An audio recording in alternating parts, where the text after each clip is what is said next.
চলো বন্ধুরা, তোমাদের কাছে আমার ছেলের জন্মদিনের ছোট্ট একটা ভিডিও শেয়ার করি।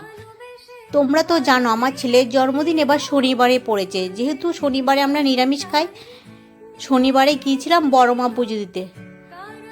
ওই ভিডিওটা তোমাদের আরেকদিন শেয়ার করব। আমি এটা রোববার দিন ছোট্ট করে নিজেদের মধ্যে একটা ঘরোয়া আয়োজন করেছিলাম।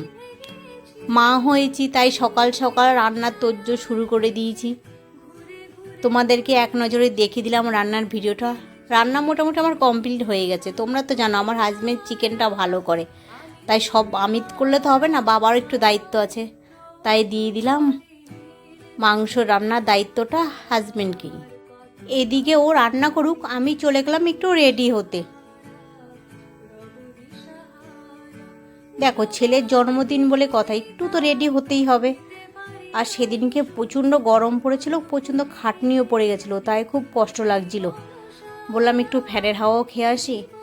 আর এইদিকে মোটামুটি সবই গুটানো হয়ে গেছে। বর মশাইকে দায়িত্ব দিয়ে চলে এলাম একটু রেডি হতে দুই বোনে। দেখো বেলা তো অনেকটা হয়ে গেছে, একটু রেডি হয়ে তাড়াতাড়ি করে সবাইকে খেতে দিতে হবে।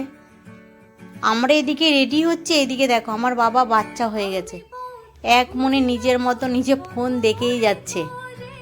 দেখো রেডি হওয়ার পরে আমাদের দুই বোনকে কেমন দেখাচ্ছে।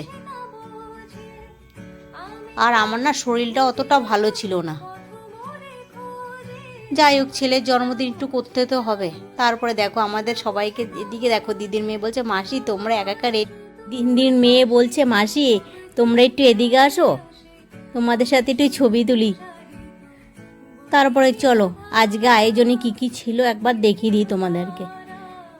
সাদা ভাত ছিল, পোলাও ছিল, আর মাছের মাথা দিয়ে ডাল ছিল।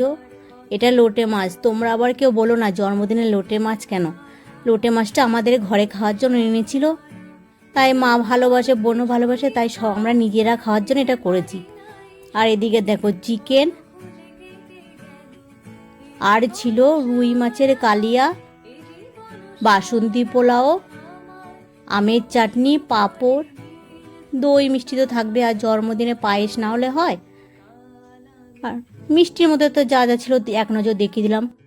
তারপরে সন্ধেবেলা একটা কেক কাটার ব্যবস্থা ছিল নিজেরা ঘরোয়াভাবে। এটা ছিল আমার ছোট বোনের ছেলে। আমার ছেলেও কিন্তু ক্যামেরার সামনে আসতে চায় না, এছাড়াও কেউ অনেকে আছে ক্যামেরার সামনে আসতে চাচ্ছিল না। যাই হোক, এই কেকটা কাটার পরে তারপরে ওর বন্ধুরা আবার পরে রাতেবেলা আরেকটা কেক নিয়ে এসেছিল, সেইটাও কিন্তু কেকটা কাটা হয়েছিল। বন্ধুরা মিলে খুব আনন্দ করছিল। তা আমার এই ছোট্ট ভিডিওটা তোমাদের কেমন লাগলো তোমরা কমেন্ট করে জানাতে ভুলো না। আর তোমরা আমার ছেলেকে একটু আশীর্বাদ করো, ওই যেন সুস্থ থাকে আর খুব ভালো মনের মানুষ হয়। ভিডিওটা কেমন লাগলো কমেন্ট করে জানিও, পাশে থেকো। সবার জন্য রইল ভালোবাসা ও বিরাম।